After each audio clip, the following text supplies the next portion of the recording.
With a big win in New Hampshire and another one expected this weekend at South Carolina's primary, the bullseye is on Donald Trump. Does he think George W. Bush should have been impeached? And would he name his sister, who's a federal judge, to the late Antonin Scalia's empty seat?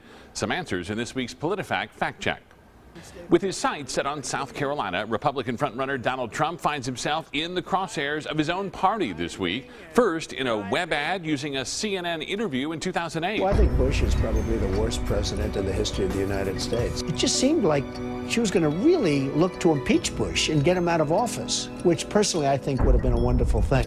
The ad's claims getting lots of talk in South Carolina, an area known as Bush country. At PolitiFact, we do this a lot, and what we find is sometimes those clips are kind of spliced together to make things sound like that they aren't really what they sound like. But in this case, he said it.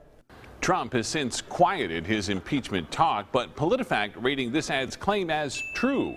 With the passing of Supreme Court Justice Antonin Scalia, the talk on the campaign trail is who will fill the void. Ted Cruz claiming Donald Trump wouldn't look far, saying Trump would appoint his sister, who's a federal judge in New Jersey. The one person he has suggested that would make a good justice is his sister, who is a Court of Appeals judge appointed by Bill Clinton. She is a hardcore pro-abortion liberal judge. PolitiFact pointing out Trump spoke highly of his sister in an August interview, but just this week saying she would not be the right person for Scalia's seat. He was basically saying she'd be good at it, but I don't think that's going to happen. And he's since named a couple of folks that he would consider for the bench. PolitiFact rating Cruz's nepotism claims as mostly false.